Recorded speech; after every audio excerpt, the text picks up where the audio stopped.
надо жить. Времени нет на долгий подсчет потерь. Зубы сомкни, зажмурься, мой личный зверь, жрущий меня сомнениями и тоской, ждущий меня с котомкою и клюкой, шепчущий мне на ухо, что кончен бал. Зря ты возню постыдную затевал. Выплыла, даже высохла, и опять жажды обнять необнятое не унять. Творчество не идет без страданий, без поисков, Конечно, конечно. без перепадов настроения. Я не умею писать, когда мне хорошо. Вот, когда мне хорошо, я просто живу и счастлива от этого. А когда бывает плохо от чего-то, от внешнего чего-то или от внутреннего, то тогда и пишется. Но насколько часто? Не очень часто на самом деле, потому что это, я считаю, болезнь бездельника. Страдания, потому что, как правило, настолько занят работой бесконечной, что страдать некогда. Ну вот если только становится настолько тяжело, что кажется, вот надо еще так много сделать, а сил уже нет. И тогда думаешь, Господи, все, я больше не могу. И вот тогда пишутся такие стихи. А когда очень хорошо? А когда очень хорошо, я что-нибудь делаю. Ну, там... Не пишете? Нет, не пишу. Не пишется, когда от счастья не пишется.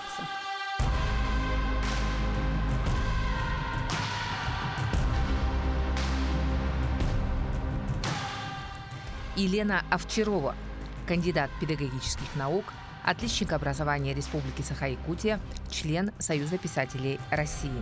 Окончила филологический факультет Донецкого университета. Преподает русский язык и литературу в Томодской средней школе номер 8. В 2017 году получила звание заслуженного учителя республики. Является экспертом русскоязычной секции Республиканского совещания молодых писателей. Автор поэтических сборников, редактор-составитель 5 сборников. Ее стихи публиковались в республиканских и российских журналах. Елена Степановна, добрый день. Добрый. Очень рада оказаться здесь, в Томоте. Я сегодня прогулялась в 6 утра вдоль речки Алдан, по вашей аллее. Так красиво, так уютно, так тихо. Теперь я понимаю, почему вы живете здесь и творите. Да, здесь есть своя прелесть, особенно, я бы сказала, деревенская такая прелесть, в лучшем понимании этого слова. И многие городские жители пытаются изредка куда-нибудь уединиться вот в такое место для того, чтобы восстановить силы. А мы здесь живем постоянно. В этом проекте, в проекте «Поговорим», мы очень часто берем темы, которые лежат на поверхности, и я пригласила вас на разговор, чтобы поговорить о читаемости, о том, востребована ли сегодня поэзия. Ну, вы знаете, одно из моих потрясений было довольно давно уже, когда на уроке зашла речь что-то о современных писателях, и мне дети на голубом глазу сказали, так они же все умерли. Я говорю, в смысле умерли? Они говорят, ну, мы же изучаем только мертвых писателей. И это было для меня ударом, я поняла, что я что-то очень сильно прозевала. И я сначала попыталась убедить детей на словах в том, что поэзия и литература вообще, они продолжаются непрерывно. И сейчас есть множество потрясающих авторов, и взрослых, и молодых. Но оказывается, что они ничего про современную литературу не знали, и виновата была в этом отчасти я, потому что я их учитель. Но программа составлена так, что мы, как правило, о современной литературе говорим только во втором полугодии 11 класса.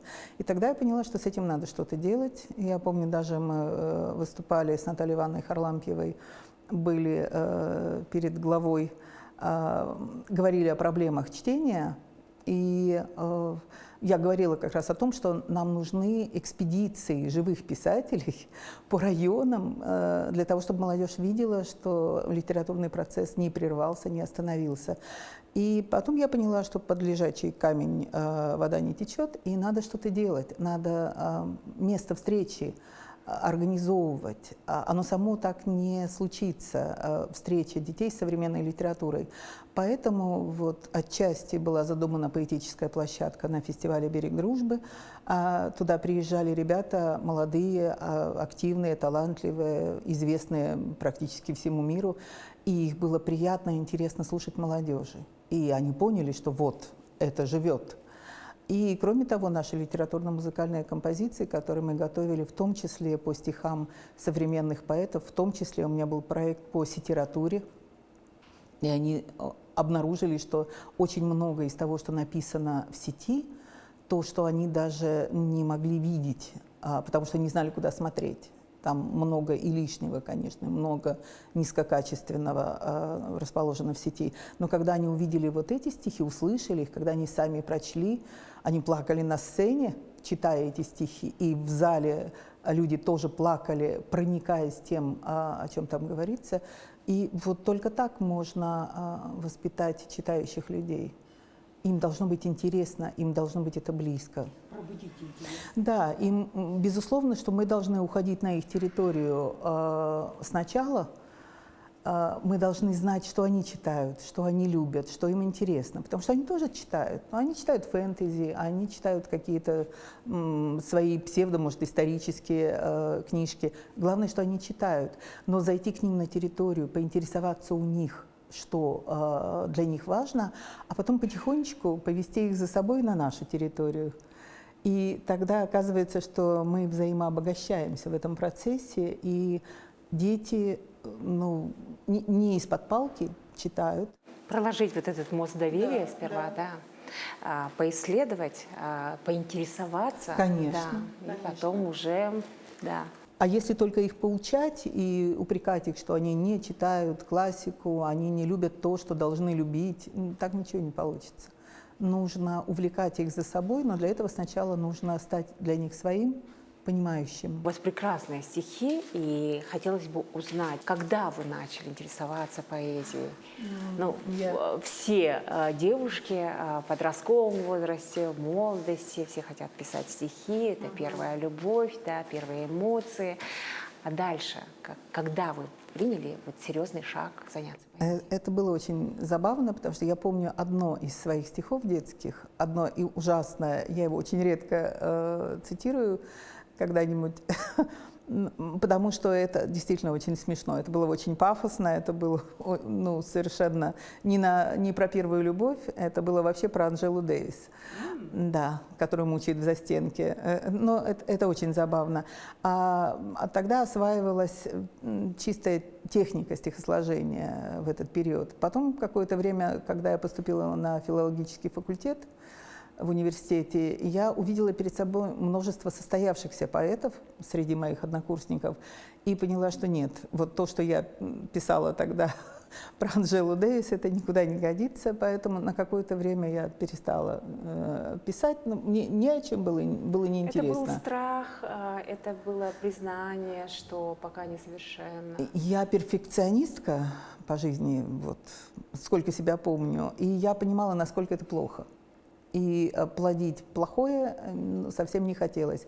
Хотелось читать хорошее. И потом, уже когда я переехала сюда, в Якутию, на постоянное место жительства, не знаю, что здесь такое произошло. Ну, во-первых, я была не очень взрослой, мне было 21 год. И еще, наверное, вот то, что люди пережили в 13-14, ко мне пришло в 21. И как-то я прониклась этим воздухом и этой природой. И первые стихи, да, были, много стихов было именно о Тамоте, о якутской природе, о цветах, о деревьях. Это тоже были плохие стихи. Я их нигде даже не публикую сейчас, потому что они были, слабенькие. Было много чувства, но мало мастерства. А потом как-то потихонечку пошли другие стихи, уже не на уровне «О боже, как прекрасно», да? А повзрослела, наверное, но я очень редко пишу. Я не плодовитый автор. Вот у меня в руках книжечка, это за 10 лет. Якутия, Томот стали местом силы, где вы раскрылись, где вы, говоря сейчас современным языком, распаковались, да, и проявились. Ну вот когда у меня спрашивают люди, которые знают меня, что я жила в городе-миллионнике до этого, я жила в Донецке, училась там в университете.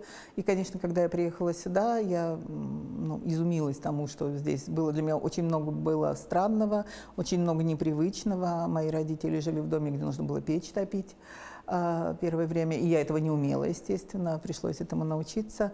Но вот когда меня спрашивают, почему ты не уезжаешь отсюда так давно, ты могла бы найти себе какое-то другое место, я понимаю, что, что, собственно говоря, я потеряла, живя здесь. Да, провинция, но провинциализм – это не самое худшее качество, в нем есть много достойного. А кроме того, я здесь, у меня мои собственные дети родились, которыми я очень довольна. Они выросли прямо среди этой природы, и они босиком гуляли во дворе по одуванчикам. Ну, что может быть прекраснее для вот такого нежного детского возраста? А потом я защитила кандидатскую диссертацию, живя здесь. Я была принята в Союз писателей, живя здесь. Где-то, живя в крупном городе, я сделала бы что-то больше. Не знаю. Но возвращаясь к стихам, которые вы прочитали в начале нашего разговора, та жизнь, которую вы прочувствовали, которую вы знали, это ритм большого города, да, и оказаться в тишине, все равно душа рвется из этого провинциального городка. Иногда да. То есть благо, что я работаю учителем, и каждое лето у меня отпуск, чего не могут себе позволить многие другие люди. И да, я стараюсь выезжать.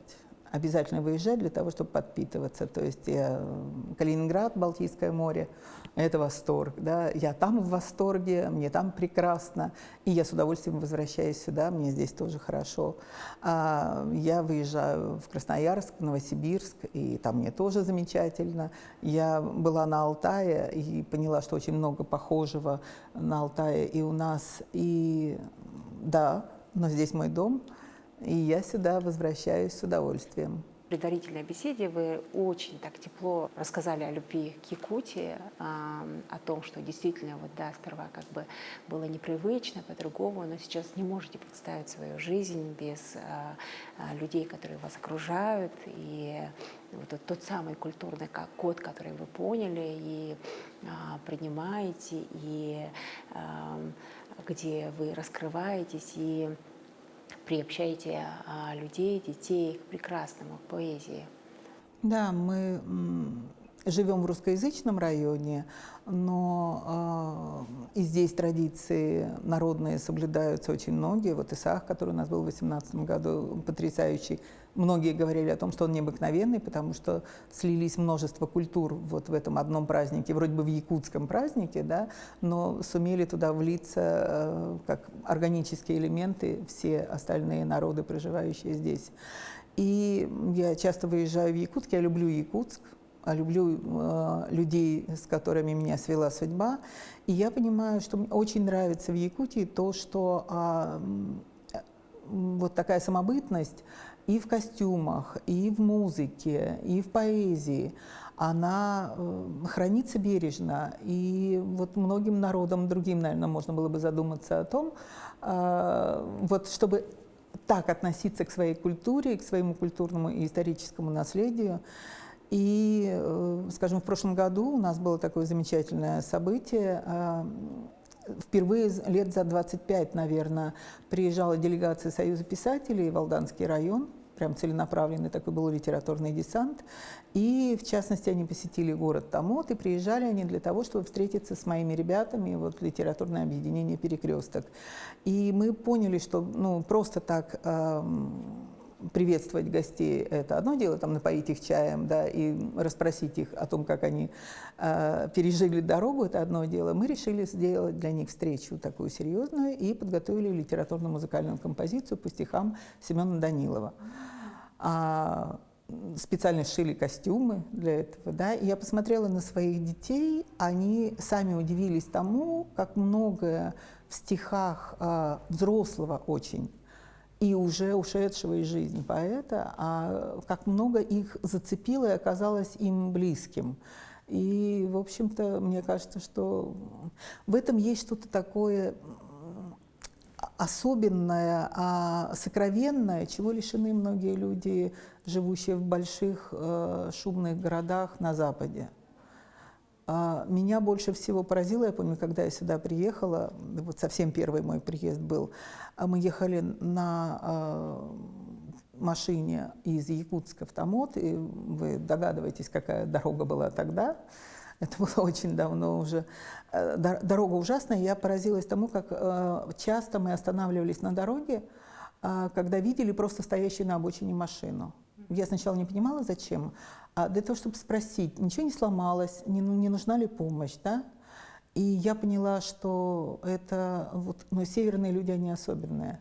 Это не зависит даже от национальности, это зависит от какого-то духовного единства людей, которые здесь живут в этих тяжелых условиях, и они вынуждены быть честнее, добрее и отзывчивее, чем бегающие мимо друг друга люди на Западе.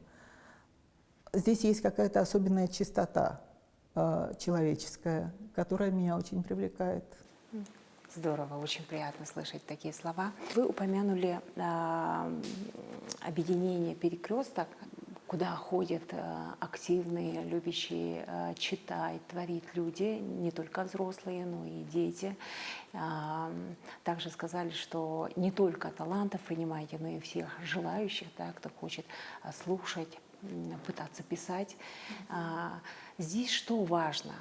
Все-таки талант первостепенно, да? Либо желание. Были ли такие примеры, которые чисто на своем желании стали писать и проявились?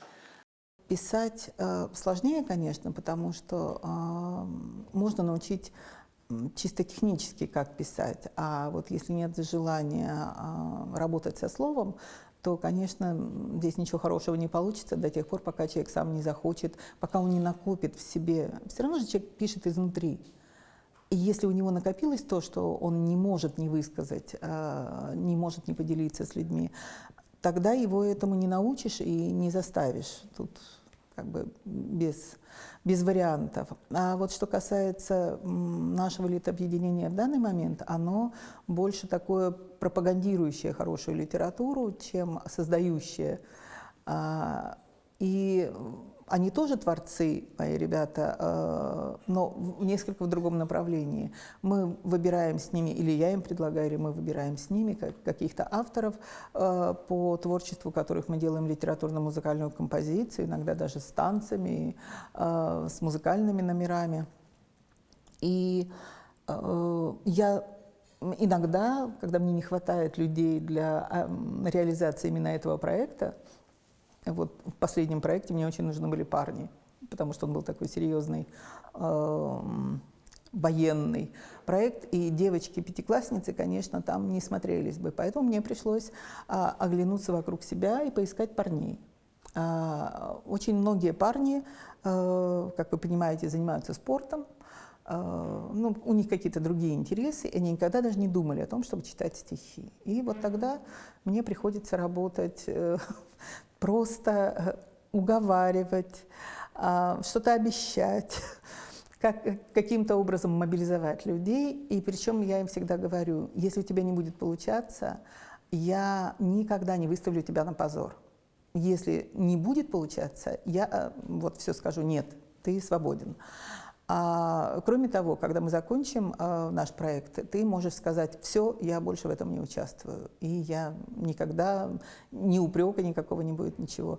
И вот я собрала такую команду в этот раз. С одним из них мы договорились. Он сказал, я могу пойти с вами выступать, но я завалю тогда экзамен по русскому. У меня еле-еле тройка. Я говорю, милый, вот ты приходишь на каждую репетицию за час. Я сначала с тобой занимаюсь русским языком, хотя не я его учила, да, у него есть свой учитель, а потом мы репетируем. И вот так мы вытянули проект, и когда мы выступаем уже на сцене, вот мы выступали в Речном институте тоже и были в смарт-библиотеке, меня спрашивают, где вы их берете таких? Вот Вот так и беру. То есть я их уговариваю, а потом большинство из них остаются, потому что то, что они испытали в процессе подготовки проекта, оно очень поднимает самооценку.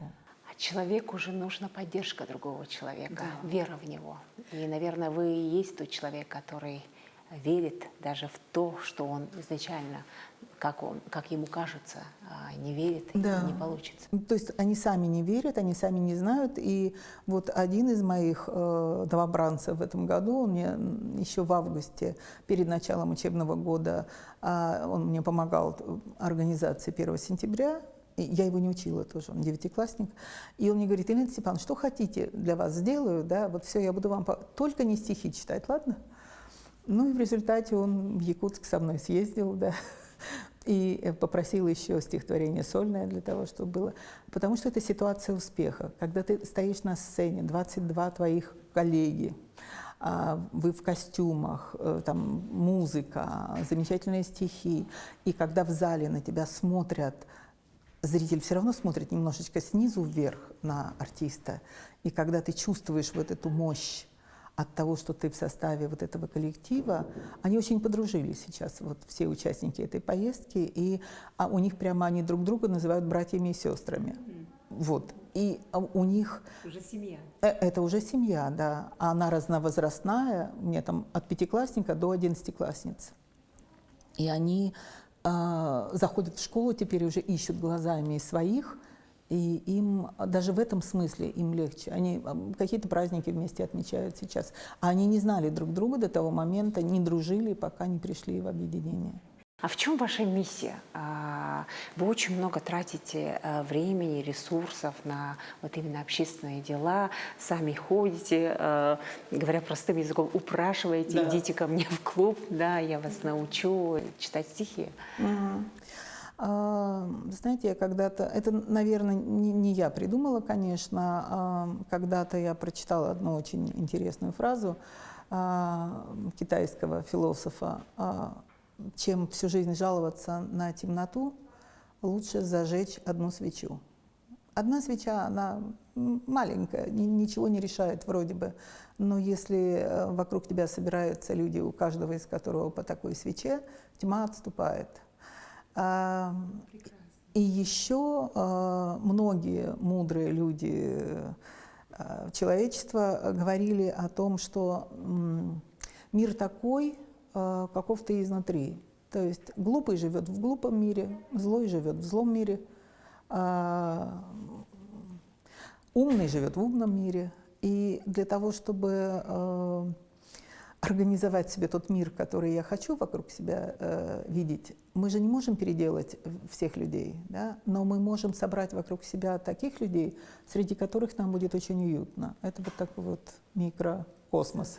Создать свой мир. Создать свой мир, да. И поэтому можно считать, что я эгоистически подхожу к этому вопросу. То есть некоторые считают, что я трачусь, а я понимаю, что я организую себе вот единственно тот мир, в котором я могу жить. И если меня вынуть из него, мне будет плохо. Мне дышать будет нечем. Ну, тогда тут отпадает вопрос о том, хотите ли вы переехать в другой город, да, что будет потом с Томотом. Я не буду задавать этот вопрос, да, хотелось бы спросить другое. Вы человек, который любит Томот. Какие места вы советуете настоятельно посетить, если вдруг по дороге люди заедут сюда? Ну, я думаю, что левый берег вас уже впечатлил, вы уже увидели, что он отличается все-таки от правого берега, ну, мы так считаем, живущие на левобережье, что он более такой деревенский, более уютный, более тихий. Тут прямо вот как бы дачи художников, музыкантов, они располагались как раз в таких местах, вот как Переделкино, скажем, в Подмосковье, да. И я думаю, что здесь такое Переделкино. У нас здесь есть люди, которые пишут пейзажи левобережные, это действительно очень красиво. То есть весь левый берег, особенно сейчас, когда он в черемухе, когда он цветет, да. И очень красиво здесь осенью. То есть левый берег однозначно. Потом у нас есть такое место, у нас же был замечательный санаторий, профилакторий, он республиканский был, там под скалой, дальше по реке. Там до сих пор еще видны остатки дорожек от вот, как бы этого санатория. И я думаю, да, прям они бетонированные дорожки такие, и все вокруг заросло уже кустарником и травой, и он среди деревьев находился. Если бы его восстановить, конечно, это была бы жемчужина Якутии, потому что нет лучше места для отдыха. Летом в Тамоте очень жарко, вы уже видите, да? Резко континентальный климат, конечно, иногда мучает нас, но вот лето у нас прекрасное, все в цветах. Но идет такая легкая прохлада от реки. Да, от воды, от реки, конечно, идет прохлада. Потом чудное место, детский оздоровительный лагерь «Берег Дружбы». Он стоит прямо в сосняке, в таком сосновый бор. И там стоят домики, они летние, они не приспособлены для зимнего существования, но если бы там открыть вот такой лагерь межсезонный, даже не лагерь, может быть, это может быть туристический центр такой, ну, это просто роскошь, потому что летом там ты дышишь чистым сосновым воздухом, прямо как в самых таких оздоровительных местах, а зимой там можно было бы кататься на лыжах и на буранах. И, ну, то есть для туризма здесь неисчерпаемые возможности. Сразу, да, вытекает следующий вопрос по поводу туристического потенциала. Сегодня прогулялась, хочется, чтобы никто не узнал об этом месте. Даже я гуляю сегодня утром, никому не расскажу, нигде не буду отмечать, потому что хочется самой приезжать и наслаждаться. Ну, это эгоистическое какое-то желание, да. Но, тем не менее, также хочется, чтобы был какой-то ресторан с видом на Алдан. Хочется приехать кататься на лыжи, хочется, чтобы никого не искать, прийти покататься на лодке, на лошадях. Да. Какое-то вот хочется развития, да, чтобы магазины не закрывались так рано, да, чтобы продавалась какая-то местная продукция. Это вот мое видение, а вы как считаете? Я думаю, что если приложить к этому месту достаточно сил и денег... Вы бы хотели сами? Инфраструктура, конечно, страдает у нас. Да, конечно, хотелось бы, чтобы были и более уютные наши дороги, которые иногда тут в колдобинах таких, что проехать невозможно, чтобы наша набережная и пляж, который там есть, дикий пляж, чтобы он был облагорожен и обезопасен, потому что вода и Алдан не такая простая река, в которой можно просто плескаться. Да. Да, там характер есть у реки, и она, к сожалению, уносит свою жатву периодически. То есть, конечно, хотелось бы. Единственное, чтобы это было очень сбалансированное вмешательство, чтобы не лишить и тамотцев, и гостей Тамота природы, вот роскошной тамотской, чтобы не уничтожить ее, не заасфальтировать здесь все подряд, и чтобы остался этот дух деревенский, милый, уютный дух этого места, которое заслуживает того, чтобы его сделать еще лучше, чем оно есть вот на данный момент. Елена Степановна, спасибо большое за интервью, за то, что вы открыли нам сердце, душу, дали нам возможность прикоснуться к вашему творчеству, за вашу миссию, которую вы несете. Это очень благостное дело. И за то, что вы сами действительно ходите, просите всех прикоснуться к творчеству, культуре, литературе, к поэзии. Желаю, чтобы все ваши задумки претворились в жизнь, да, и чтобы вы и в хорошем настроении писали. Да, мы этого очень хотим. Спасибо. Спасибо большое.